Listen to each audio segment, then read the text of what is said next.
Welcome to the Business and Brews podcast, where our mission is to highlight local businesses in the Triangle area and shed light on different industries. Welcome back to the Business and Brews podcast. My name is Gevin Vinson. And I am Ryan Smeltz. And tonight, ladies and gentlemen, I have the great pleasure of introducing Chris of Trader Chris Consignments. Chris, tell us who you are and what you do. Thanks. My name's Chris DiGiovanna. Where should I be looking, by the way? It's your choice. Okay, one of these. Live there. My name is Chris DiGiovanna. I own Trader Chris Consignments in Pittsboro. We're a specialty eBay consignment business, and we specialize in selling valuable collectibles, jewelry, watches, coins, and estate silver. Awesome. Chris, thank you for being here, man. Definitely appreciate it. Thank you for having us in your beautiful Thanks facility. so much. I'm here all the time anyway. Thank you guys for coming. So, and for the beer. Oh yeah, no problem. So Gavin, tell us what's going on here. Tonight we actually are highlighting Carolina Brewery. Since we're in Pittsboro, Carolina Brewery is actually in Pittsboro. The one we're actually doing is the Copper Line Amber Ale. So, I like it. Cheers to a good show. Indeed. So how's your week been, Ryan, as you take a sip of beer? Yeah, definitely. It's really good. This is the one you recommended, right? Mm-hmm. That's really good. I can appreciate that. So I was telling you guys before we got started, but Chris Griffith of Vetted VA came up with this design and these hats, and then JD of Southpaw Laser Concepts. I thought that was pretty cool. He put his little logo on the back and helped take ownership. He made the hats, and so they kind of enlisted my help to move them, and a percentage of the sales from these hats and some shirts that we're getting is going to helping veterans getting homes, things like just little extra spiffs and stuff like that. So free giveaways, home warranties, additional perks like that. So that's what I've been working on this week. I just got the hats yesterday, so I'm hoping tomorrow or this week sometime I get everything looking pretty. Nice. On the website. Speaking of looking pretty, what's going on with the beard, man? I cut it. That's a lie. That's a lie. Somebody else cut it. That's a lie. I'm afraid if I did it, I would screw it up. But Yeah. I found a barber shop right around the corner. Real good guys. I like it. Yeah. It's got a nice setting. It's really hard to find. It's in Cary, right It's by very the. fluffy. You put some Yeah. like beard fluff The oil beard in it. Oh, Diane from the NC Hemp Shop. She Oh, gave me yeah. beard oil. Oh yeah, that's right. That's right. Yeah. You are You do. exactly right. Yeah, sure. I grow mine out like once a year, and it lasts maybe 4 weeks. And, Are you a guy? It gets itchy, and then you're like, well, unless I use the beard fluff oil. yeah. Yeah. Okay. I can't do it long term though. Yeah, I'm the same way. I This can't is get what I past look the like face. with a shorter beard. Yeah, that's almost had to do a double take. I thought it was a different guy. Not yet. So what about you, Gavin? It's been pretty busy, man. Definitely excited about the holidays. I mean, having a little one one's 4, so definitely very excited about Christmas time. He's, if nothing else, he's excited. So. Do you have an elf? So what? You Yeah, have we an have elf? an elf on the shelf, man. Okay. Does it do bad stuff or just move? We'll save the bad stuff as he gets a little bit older. So. Okay. What about you? I don't have kids, so we don't do that, I guess. You can still do it if you still want. do it. Yeah. You could have like a drunk elf. Yeah, the drunk elf on the We shelf. That'd be lose pretty it. fun. We can lose it. Yeah. Or forget about it. Maybe we should start practicing. Yeah, you should, yeah. That's good. How about yourself, Chris? You getting pretty prepared for the holidays? Yeah, we just dragged in a Christmas tree yesterday. That went pretty well. Cats like to drink the water out of it. So live. Yeah. Yeah, oh yeah. Okay. Well, the Yeah. twofold. It makes the house smell nice, and this year I'm going to take it and bring it to my local lake and sink it for crappie habitat. So, Oh. Yeah. Wow. people do that after the holidays. Nope. I didn't know that. So what I mean, Yeah. I was wondering what you're doing. Makes really good fishing habitat. Yeah. Huh. Yeah. Okay. And check. Learn something new. That's right. The more you know. So Chris, I once again love having you here. Me Or too. you having us here. It's not often we get to be on site. Okay. We just got started, and some people don't have offices that they can bring us in and show us everything. But what I'm really curious about, and one of my favorite questions to ask people, is kind of where you came from, how you got started, what gave you the idea. Sure. So when I was a kid growing up, my father used to love going to garage sales and estate sales. Parents grew up in New York City, moved down to the South, and I grew up in a suburb of Memphis. So he just kind of found garage sales and estate sales wasn't something he ever experienced living in the city. And I think part of it was he loved treasure hunting, and then he's never met a stranger in his life. He can talk up anybody. And actually had a big part to do with Christmas because he liked buying things at garage sales and estate sales and saving them for gifts later. So instead of a normal Christmas when we were kids, his rule of thumb was generally like 10 cents on the dollar, so he could buy 10 times the amount of stuff that a normal parent could get for Christmas. So there were times where I'd come down and like around the Christmas tree there were so many presents they were spilling out in the hallway because he'd been buying stuff all year long. He'd wrap it up and he'd actually forget what was in a lot of the packages. So you can oh yeah. And years later when I got in high school and the internet was becoming a growing thing and eBay was coming on the line, he had a buddy that he worked with that was always kind of, he had like a pretty good side hustle selling stuff on eBay. So I was like saying, yeah, you sold this today, that did really well. That stuck in the back of my head. And years later, I spent some time in the Navy. I got commissioned after an ROTC scholarship. Spent 4 years doing that. Got out, worst possible time, the height of the recession. Became a financial advisor, and I just didn't have my heart in it. So after 2 years, I quit and decided to start my own business. And wanted to sell stuff online, so started that. Didn't know what I was going to sell, and gradually over time figured out my niche. Awesome. That's awesome. So with that, what's your favorite part about what you currently do? Is it the thrill of the hunt? Is it the process? So the best part, I get to meet a lot of really interesting people, both the clients that I sell stuff for, and then there are a lot of related businesses. So I sell stuff online. You have people that downsize seniors. You have all these really niche repair or selling businesses. So I've got a guy that repairs vintage stereo equipment for me. Another guy that is a rock dealer, a fossil dealer. All sorts of really. Another friend that's a doll expert, and you'd be amazed if you knew like what some high-end doll stuff goes for. Mm-hmm. But it's fascinating, and there are stories like behind everything. Yeah. That's crazy, man. Yeah. We've talked about this before, but something I'm always curious when I talk to a veteran who owns business mm-hmm. is something that you learned from the military that you still apply to your business today. Perseverance. Yeah, you don't really have the option in the military because you just have to, deal with whatever you're dealing, whether it's a long deployment or a problematic coworker or just something that you're not looking forward to doing. But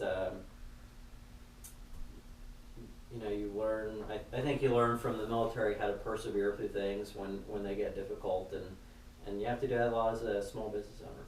Yeah. Yeah, the market's always changing. You have to definitely adapt to it. You're absolutely right. Absolutely right. Now, one of the things I did notice walking around, you did give us the grand tour, and we definitely do appreciate that, because one of the things I definitely did notice was how process-driven you are. Now, is that something you picked up from the military, or is that something that kind of happened afterwards? Probably from the military. Being on a ship, we would sometimes do very, very complex evolutions. Like, for example, when you refuel a Navy ship, you don't actually pull up to a gas tank. You have to pull alongside another moving ship at sea. Mm-hmm. And so all of that involves coordinating dozens of people. And so you kind of learn how to build these processes that you follow this and you make sure everything goes well and the timing. So kind of the same thing with dealing with consignments. We get we would probably sell a couple thousand things a year, and there's a process to doing everything well. Right. So if you would, I don't know if you can generalize it, somebody comes to you Mhm. Because it's Trader Chris Consignments, so Yep. I have expensive thing number one. Yep. Like, what does that look like from a cut? So how's the process work? Yeah. So first I have to verify there's a market for it, because that's step number one. You could have like the rarest rock in the world, and if nobody's buying it, then it doesn't really matter. So I have to verify there's a market for it. Then I have to authenticate that it is what it is, because every once in a while something will slip in that it's not what they think it is. Mhm. I've had watches before that turn out to be fakes. That's a bummer. So verify it, give them a sales estimate for the high-end things, and make sure it aligns with their expectations. And if that's good, we do a consignment agreement, and then I get to working on processing it. So we'll do some like cleaning, repair, photography, nice write-up, and get it listed. Nice. So So pretty much each piece of that you either had to learn or get better at yourself. That's intense. yeah, that for is. dozens of different categories. Yeah. Yeah. Yep. I can only imagine the amount of research that has to be done in order to get to that point where you actually know a little bit about everything that somebody brings you. You figure at this point, like if a normal job were 2,000 hours a year, and I've done this now for almost 9 years, that's like 18,000 hours. That's like a couple PhDs worth of selling stuff that I've acquired, and that's kind of how I look at it. I think I do a fairly good job, but I'm always learning. There's always something new, always something surprising every month that comes in that I'm like, what is that? Yeah.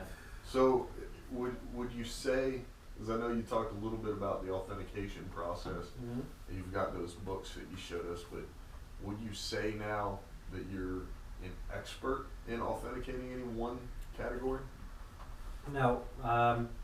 So I would tell people I'm a generalist. I know a little bit about a lot of things, Okay. but I am smart enough to recognize when I'm not smart enough to be the expert on something. So for example, get a nice piece of jewelry.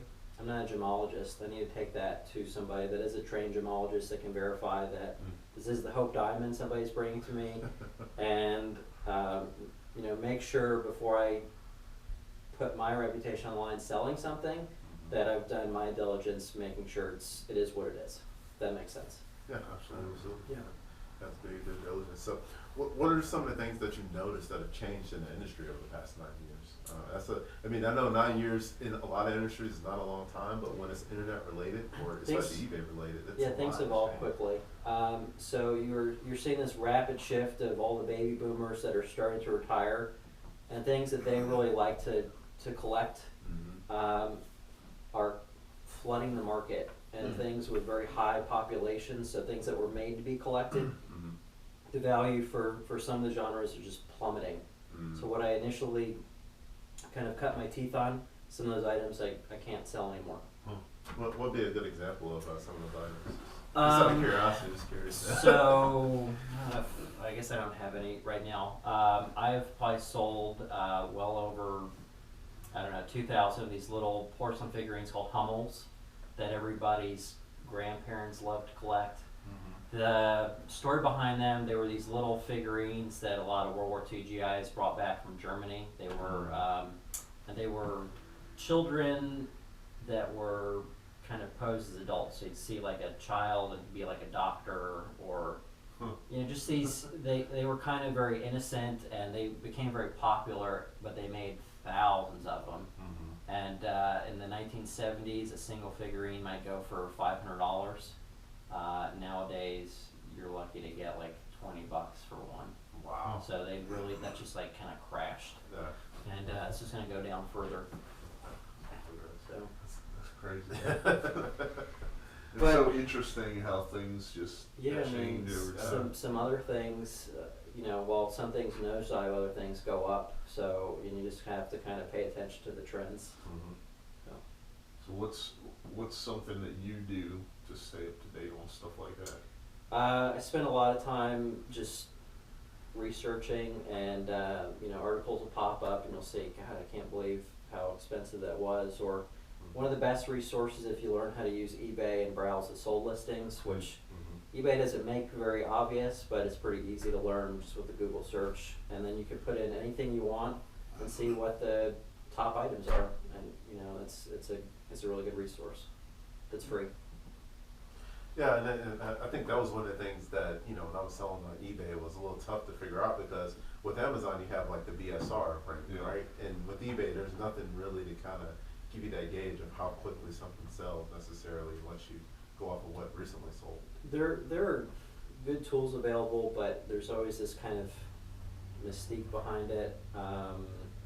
The easiest way for people to find the value of something that's sold recently, you search for the item in the search bar, and then if you're on a computer, then you go on the left-hand side, there'll be a little box that you click that says sold only, and then I just arrange it by the highest selling item, and that's the fastest way to see what something that you're looking for, what the maximum value is. Right. It's really easy to do.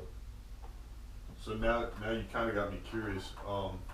Have you ever taken something in that you got surprised on? Oh yeah, Like- all the time.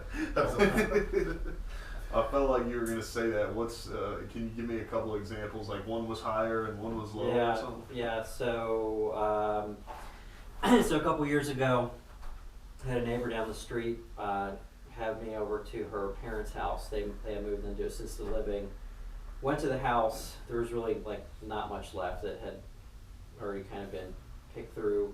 And the best piece I thought was a mid-century modern sideboard in the dining room that had scratches all along the side because both her parents were wheelchair bound, and they would rub the wheelchair all along it. So without the scratches, it was a $3,000 piece. With the scratches, it was $1,000.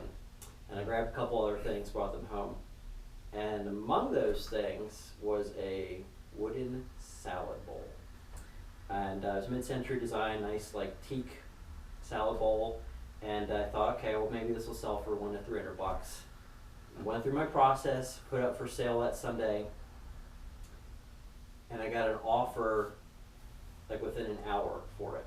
Wow. And so to me, anytime I put something up and somebody's throwing out an offer for something that I'm auctioning, I know that it's got really good potential. So somebody offered me $1,000 for this salad bowl within an hour, and I thought, what did I miss here? Because I did research it, but it wasn't really in depth. And then I did a little more research, and my eyes just kind of got wider and wider. So that salad bowl ended up selling for over $3,000, and I had to get an export license to send it to Japan where the buyer was because it exceeded the $2,500 USPS threshold. And that was crazy. I mean, to see this a wooden salad bowl go for like $3,000, but it was mid-century design. I think there was actually one of these in like the Museum of Modern Art, and it was very, very desirable. So that's just one of the things that, you know, has kind of wandered in over the years, and there are at least a dozen or 2 dozen stories like that. Yeah. Catch you off guard. Yeah, that's right. Man, yeah, and every time I tell that, somebody's like, well, I'm gonna go look at my salad bowl. I'm gonna get right back to you. Okay. Yeah. We Don't didn't say worry, every Chris. salad bowl. Mine's plastic. Yeah. Got it a year or two finest ago plastic. for Yeah, $1 the finest plastic you can get. Yeah, that's the finest Tupperware money can buy. Yeah. But there are always stories like that, and people have amazing things, even just right around this area. I don't go very far out, and I've seen some really cool things at people's homes. So That's awesome. Now, of course, you know, getting a client is always the part that helps you sell the actual product. How are you marketing the business right now? So a couple different ways I do. I advertise, and I found that for my type of business to reach the older clientele I mostly work with, advertise in newspapers, local newspapers that work well. Do some direct marketing with some big postcards that also work well, so send right to the neighborhoods that I want to target.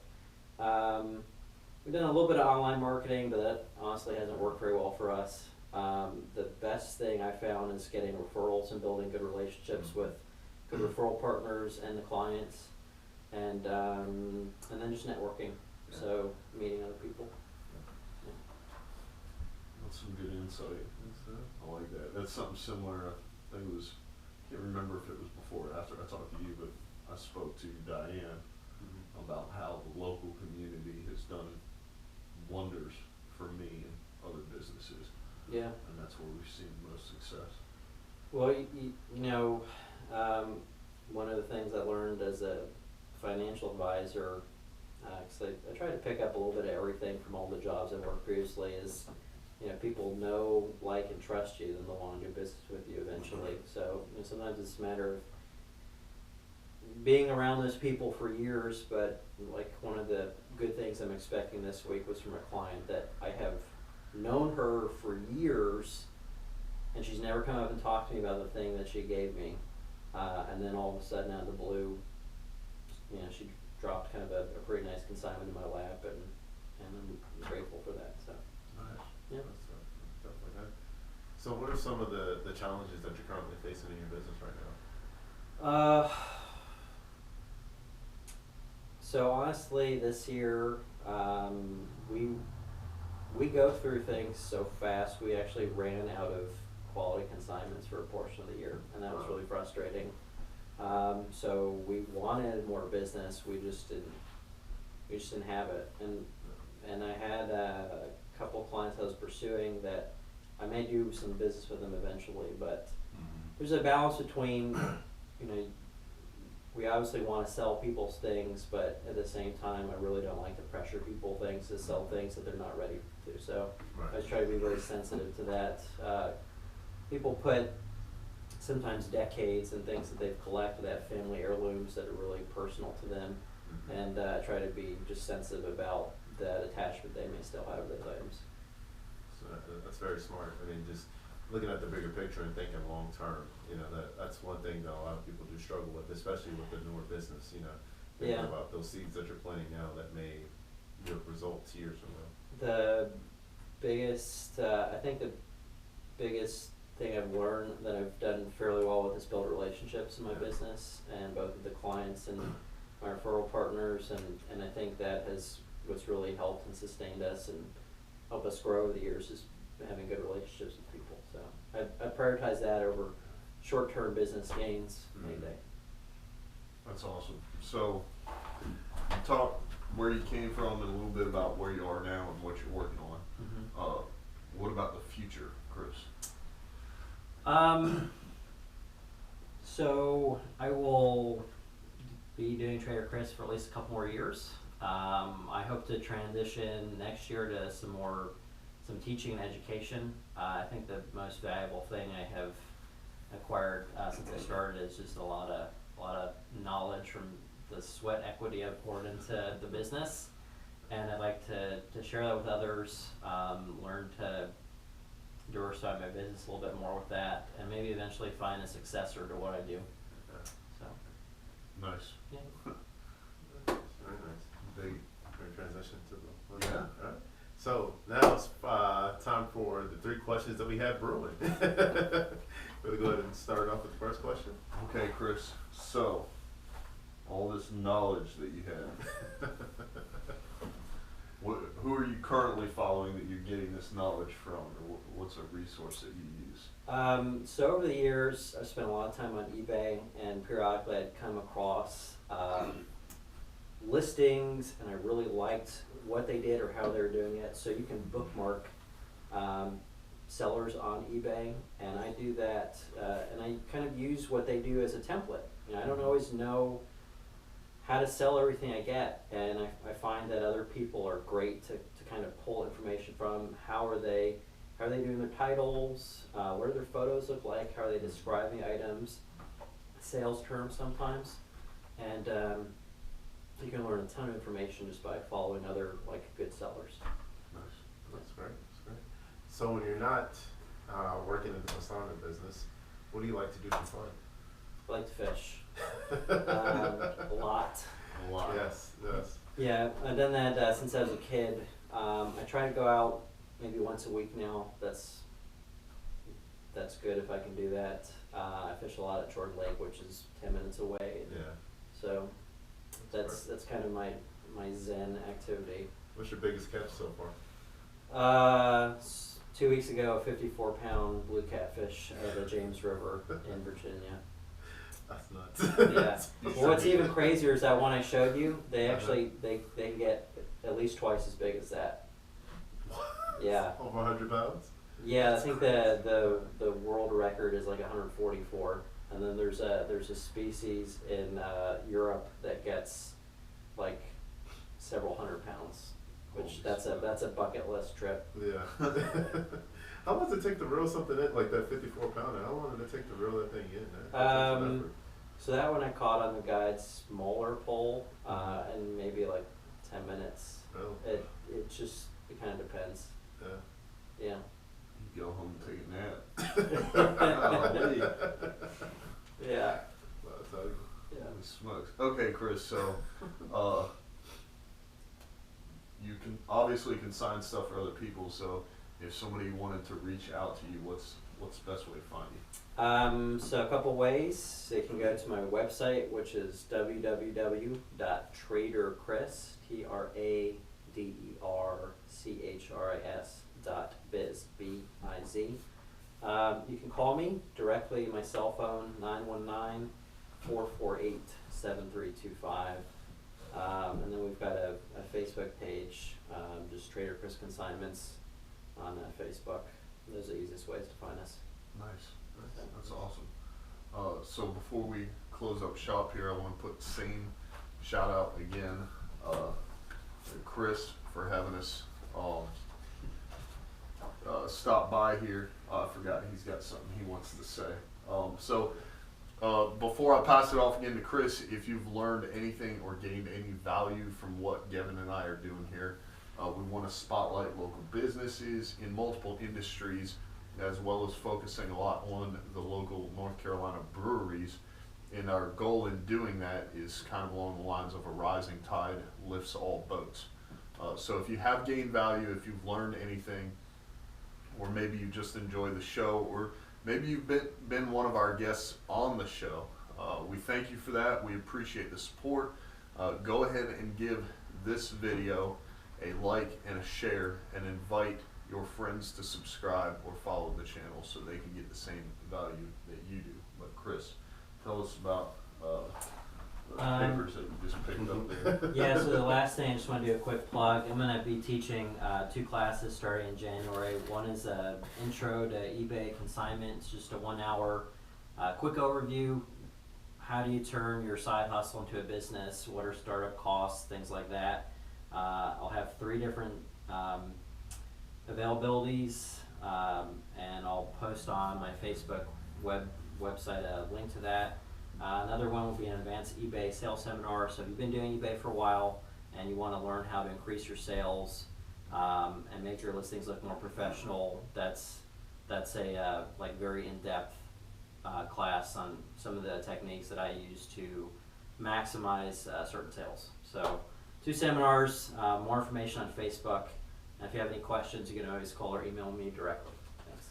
Perfect.